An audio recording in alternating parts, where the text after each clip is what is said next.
Astro பக்தி toss TV நேயர்கள் அனைவருக்கும் அநேக நமஸ்காரங்கள். குரோதி வருஷம் பங்குனி மாத பலன்களை பார்ப்பதற்காக அடியேன் சக்தி சுவாமி ஆகிய நானும் டாக்டர் ஹரிஹர சர்மா ஐயா அவர்களும் ஆஸ்ட்ரோ கேஎஸ் ஐயங்கார் அவர்களும் வந்திருக்கின்றோம். இந்த மாதத்தினுடைய கிரகங்கள் கோச்சார் நிலை எப்படி இருக்குங்கிற விவரத்தையும் இந்த மாதத்தில் என்னென்ன விசேஷங்கள் தினம் இருக்கிறதுங்கிறதையும் டாக்டர் ஹரிஹர சர்மா ஐயா சொல்லுவாங்க. அனைவருக்கும் ஹரிஹர சர்மாவின் பணிவான நமஸ்காரங்கள். நம்மளை பொறுத்தளவுக்கு ஒவ்வொரு மாத பலன்கள் பார்க்குறோம், அதே போல் பொறுத்தளவுக்கு வருட பலன்கள் பார்க்குறோம். அதே போல் பார்த்தோம்னாக்க கிரக பயிற்சிகள், மெல்ல செல்லும் கிரகங்கள் பயிற்சிகள் அப்படின்ற பொறுத்தளவுக்கு சனி பகவானுடைய பயிற்சி மற்றும் ராகு கேது பயிற்சி மற்றும் குரு பயிற்சி பலன்கள் பார்க்குறோம். அப்படி பார்க்கும்போது இந்த ட்ரிப்பு நாம் பார்க்க போகிறது பங்குனி மாதத்துடைய பலன்.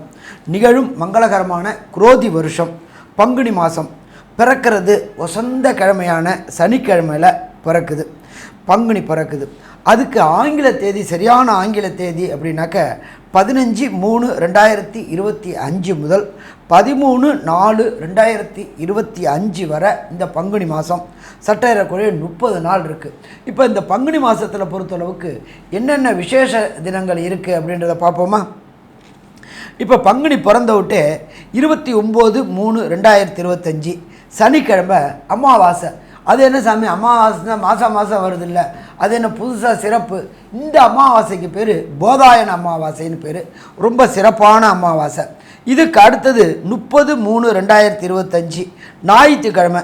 நம்மளோட பொறுத்தளவுக்கு நம்மளுடைய சகோதரர்கள் பக்கத்தில் உள்ள அண்டை மாநிலமான தெலுங்கானா மற்றும் ஆந்திர சேர்ந்த மக்கள், தெலுங்கு மக்கள் கொண்டாடக்கூடிய யுகாதி பண்டிகை. எப்பொழுதுமே பார்த்தோம் அப்படின்னாக்க எல்லா இடத்துலையுமே தெலுங்கு மக்கள் வியாபிச்சிருக்கிறாங்க. அவங்க கொண்டாடக்கூடிய யுகாதி பண்டிகை அல்லது தெலுங்கு வருட பிறப்பு அப்படின்னு சொல்லுவோம். அதுக்கு அடுத்தது பார்த்தோம்னாக்க 11/4/2025 பங்குனி உத்திரம். எம்பெருமான் முருகப்பெருமானுக்கு விசேஷமான தினம் பங்குனி உத்திரம். அதுக்கு அடுத்தது பார்த்தோம்னாக்க 12/4/2025 பௌர்ணமி தினம். எப்பொழுதுமே பொறுத்தளவுக்கு இந்த பங்குனியில் வர பௌர்ணமிக்கு ரொம்ப விசேஷமான பௌர்ணமி தினம். அதுக்கு அடுத்தது பார்த்தோம் அப்படின்னாக்க 12/4. அடுத்தது பார்த்தோம்னாக்க அதுக்கு அடுத்தது வருட பிறப்பு பிறந்துருது. ஆனால் இதுக்கு நடுப்புற பார்த்தோம்னாக்க 6/4/2025 அன்னைக்கு ஸ்ரீ ராமநவமி, இந்த ராமஜன்ம நவமி. இத்தனை மற்ற விசேஷங்கள் கொண்ட இந்த பங்குனி மாதம் பிறக்குது. இந்த பங்குனி மாதத்தில் என்னென்ன கிரகங்கள் எந்தெந்த ராசி கட்டத்தில் இருக்காங்க அப்படின்றத பார்ப்போமா? காலபுருஷ தத்துவத்தின்படி 2வது ராசியான ரிஷப ராசியில் குரு பகவானும், 3வது ராசியான மிதுன ராசியில் செவ்வாய் பகவானும், அடுத்தது காலபுருஷ தத்துவத்தின்படி 6ஆம் இடமான கன்னியில் கேது பகவானும், காலபுருஷ தத்துவத்தின்படி 11ஆம் இடமான கும்பத்தில் சனி பகவானும் புத பகவானும் இருக்காங்க. அதுக்கு அடுத்தது பார்த்தோம்னாக்க மீனராசி, காலபுருஷத்தின்படி 12ஆம் ராசியான மீனராசி.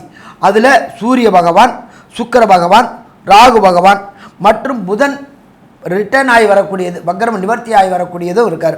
இப்படி ஏற்பட்ட வசந்த மாதமான பங்குனி மாதத்தில் என்னென்ன நற்பலன்கள் என்னென்ன கெடுபலன்கள் ஒவ்வொரு ராசிக்கும், மேஷம் முதல் மீனம் வரை ஒவ்வொரு ராசிக்கும் என்னென்ன நற்பலன்கள் என்னென்ன கெடுபலன்கள் இருக்கின்றத விரிவாக பார்ப்போமா? இந்த பங்குனி மாதத்தில் பார்த்தலையானால் குரோதி வருஷத்தில் சனி ஆட்சி பெற்று மூல திரிகோண வீடான கும்பத்தில் இருக்கார்.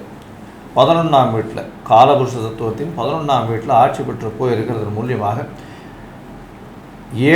ஏழை தட்டு மக்களுக்கெல்லாம் சட்டத்திட்டங்கள் கொஞ்சம் அதிகமாக இருக்கக்கூடிய காலகட்டமாக அமைய போகுது. பொதுவாகவே பார்த்திங்கன்னா இந்த வருஷம் இந்த மாதத்தில் பங்குனி மாதத்தில் சட்டங்கள் கொஞ்சம் அதிகமாக வரக்கூடிய வாய்ப்பு, அதுவும் இந்த லேபர் லாஸ் எல்லாம் ஃபைன் டியூன் பண்ணக்கூடிய வாய்ப்புகள், அதை தவிர கீழ்த்தட்டு மக்கள் வேலை செய்யக்கூடிய மக்களுக்கு பண தட்டுப்பாடு வரக்கூடிய கொஞ்சம் காலகட்டமாக அமைய போகிறது. கடன் கொஞ்சம் அதிகமாக வாங்கக்கூடிய வாய்ப்புகள் நிச்சயமாக இருக்கும். இதை தவிர பார்த்தீங்கன்னா இந்த மாதத்தில் குருவும் சுக்கிரனும் பரிவர்த்தனை யோகம் படுறதுனால இது ஒரு பெரிய ஏற்றத்தை கொடுக்கும். நல்ல ஒரு சந்தோஷமான காலமாகவும் இருக்கும். இருந்தாலும் தங்கத்தின் விலை அதிகமாக போகக்கூடிய வாய்ப்புகள் மிகவும் அதிகம். ஏற்கனவே அதிகமாக போயிட்டுருக்கு. இது 70,000 வரலும் தொடக்கூடிய வாய்ப்புகள் நிச்சயமாக உண்டு. இந்த பங்குனி மாதம் முடியறதுக்குள்ளேயுமே இந்த 5,000 ரூபாயோ 6,000 ரூபாயோ ஏறக்கூடிய வாய்ப்புகள் ரொம்ப அதிகமாக இருக்கக்கூடிய காலகட்டமாக அமையும். வெளிநாட்டு உறவில் இந்தியாவுக்கு நல்ல ஒரு ஏற்றம் இருந்தாலும் வெளிநாட்டில் சிறு சிறு போர்கள் மூலக்கூடிய அபாயங்கள் இருக்கும். அதன் மூலியமாக சிறு சிறு தொல்லைகள் வரக்கூடிய வாய்ப்பு. நம்மளுக்கு இறக்குமதி எல்லாம் நல்லபடியாக இருந்தாலும் நம்மளுடைய க்ரூட் ஆயில் ப்ரைஸஸ் எல்லாம் கொஞ்சம் அதிகமாக ஏறக்கூடிய காலகட்டமாகவே அமைய போகிறது. தொழிலாளிகளுக்கு நல்ல ஒரு ஏற்றத்தை கொடுக்கக்கூடிய காலகட்டமாக இருந்தாலும் புதிய வேலைகள் நிச்சயமாக கிடைக்கக்கூடிய காலகட்டமாக இருக்கும். வெளிநாடு சென்று வேலை செய்யக்கூடிய வாய்ப்புகள் நிச்சயமாக இருக்கும். சட்ட திட்டங்கள் நிச்சயமாக அதிகமாகும். படித்த இளைஞர்களுக்கு நிறைய வேலைகள் வெளிநாட்டில் கிடைக்கக்கூடிய வாய்ப்பு. ஏன்னா புதனும் நீச்ச பங்கம் பெற்று ராஜயோகத்தை பெறுறார் இந்த காலகட்டத்தில். அதனால் புதிய வேலைகள் நிச்சயமாக வெளிநாட்டில் கிடைக்கக்கூடிய வாய்ப்பு. படிக்கக்கூடிய இளைஞர்களுக்கு அதாவது கேம்பஸில் கிடைக்கக்கூடிய வாய்ப்பு. அதை தவிர புதுசாக இன்டர்வியூ போகிறவங்களுக்கெல்லாம் நல்ல ஒரு ஏற்றம் கிடைக்கக்கூடிய காலகட்டமாக இப்போ அமைய போகிறது. மக்களுக்கு பொதுவாக பார்த்தலையானால் அமைதி இருக்கும். இருந்தாலும் போராளிகள் உருவாகக்கூடிய வாய்ப்புகள் அதிகம். ஏன்னா சனி ஆட்சி பெற்று போய் கும்பராசியிலேயே இருக்கிறதுனால கண்டிப்பாக போராளி குணங்கள், அரசாங்கத்தை எதிர்த்து நிறைய துவேஷங்கள், இந்த மாதிரியான விஷயங்கள்லாம் வரக்கூடிய வாய்ப்புகள் இந்த மாதத்தில் கொஞ்சம் அதிகமாகவே இருக்கும். ஏழை விவசாயிகள், விவசாயம் பண்ணுறவங்களுக்கெல்லாம் சற்று பின்னடைவு ஏற்படக்கூடிய வாய்ப்புகள் உண்டு. அவர்களுடைய பொருட்கள், விளைநிலத்தின் பொருட்கள் அந்த அளவு விலை போகக்கூடிய வாய்ப்புகள் இருக்காது. ஸோ இந்த பங்குனி மாதத்தில் சற்று பொறுமையாக இருந்து தான் நம்ம எப்படி இருக்குது அப்படின்றத பார்க்கணும். இப்போது ஒரு ராசியாக மேஷம் முதல் மீனம் வரை என்னென்ன ஏற்றங்கள் இருக்குது, மாற்றங்கள் இருக்குது அப்படின்றத ஒன்று ஒன்றா பார்க்கலாம். தனுசு, மூலம், பூராடம், உத்திராடம் இந்த 3 நட்சத்திரம் 9 பாதங்களை கொண்ட ராசி. ராசியின் அதிபதினு சொல்லக்கூடியவர் குரு. குரு 6ஆம் இடத்துல இருக்கு. 6ஆம் இடத்துல வக்கர நிவர்த்தியானது ஒரு நல்ல விசேஷம். அதை தவிர பார்த்தீங்கன்னா இந்த மாதம், அதாவது குரோதி வருஷம் பங்குனி மாதத்தில் குரு பரிவர்த்தனை யோகத்தில் இருக்கிறது பெரிய விசேஷம். இதன் மூலியமாக உங்களுடைய ராசிநாதன் 4ஆம் இடத்தில் ஆட்சி பெற்றதற்கு சமம்.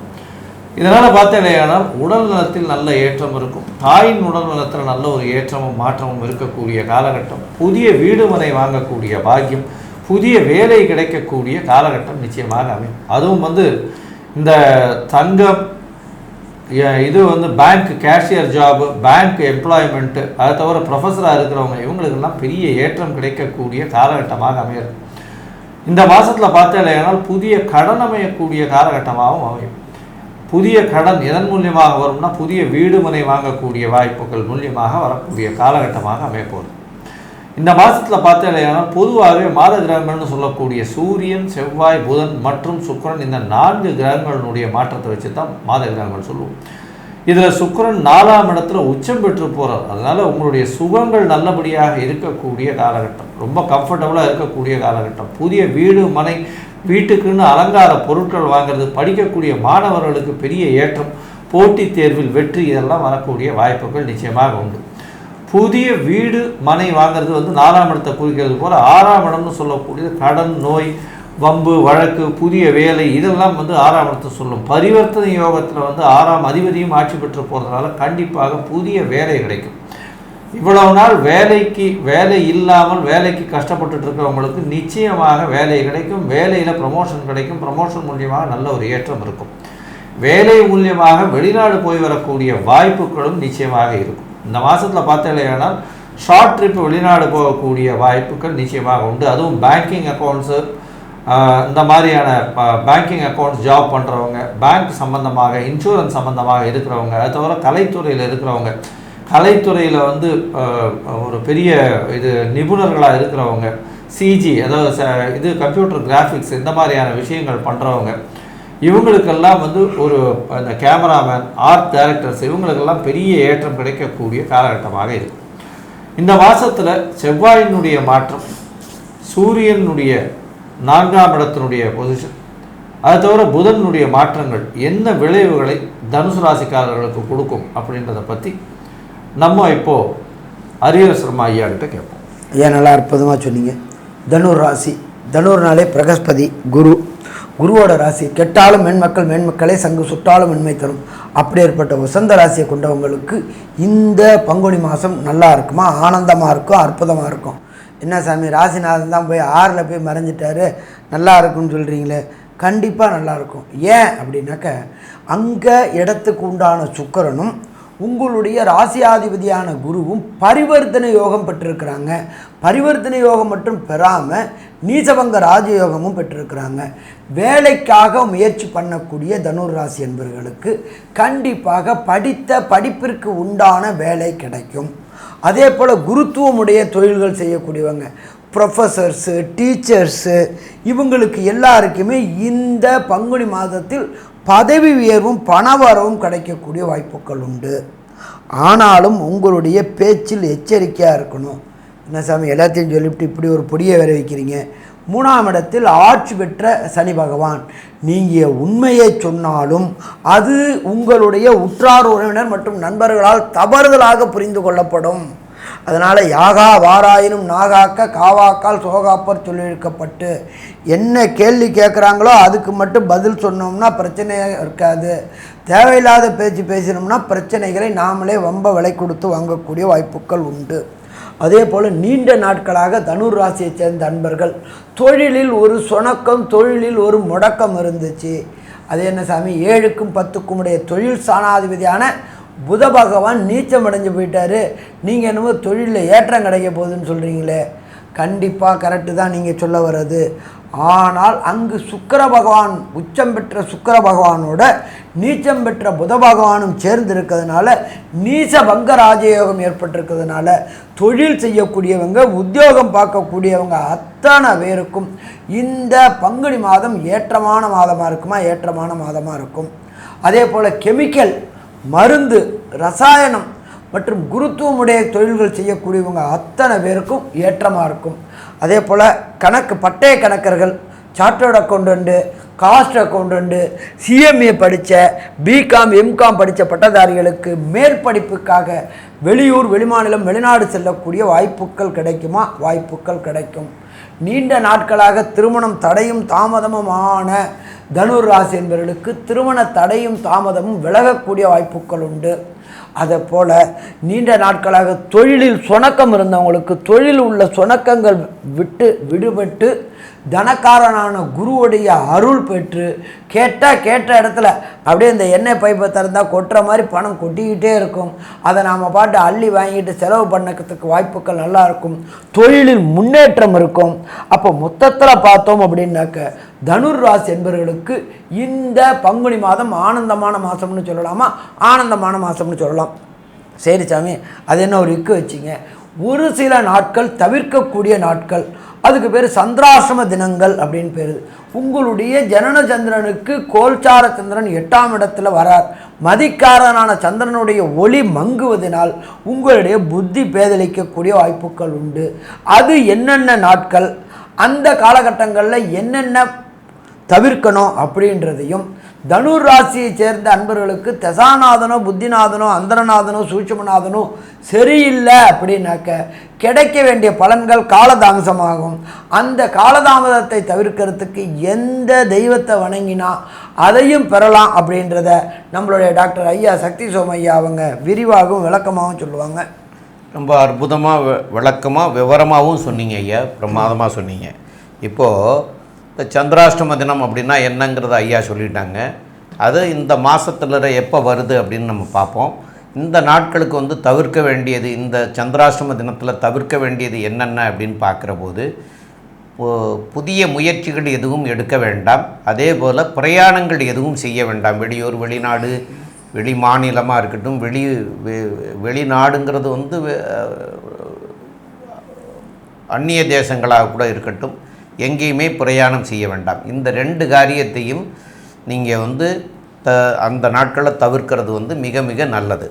அதனால் வரக்கூடிய பின் விளைவுகள் உங்களுக்கு வராமல் போயிடும். இன்றைக்கி எடுக்கிற முடிவுனால தப்பு இன்றைக்கி உங்களுக்கு தெரியாது, அதனுடைய தப்பு வந்து பின்னாடி தெரியும். அப்போ அந்த பின் விளைவுகள் வராமல் இருக்கிறதுக்காக தான் இந்த நாட்களை தவிர்க்கிறோம். அது என்னென்ன நாட்கள்ங்கிறத நான் சொல்கிறேன். அதாவது இந்த வரக்கூடிய பங்குனி மாதத்தில் தனுசு ராசிக்காரர்களுக்கு 6/4/2025 ஞாயிற்றுக்கிழமை விடிகாலையில் 4:23க்கு ஆரம்பமாகுது.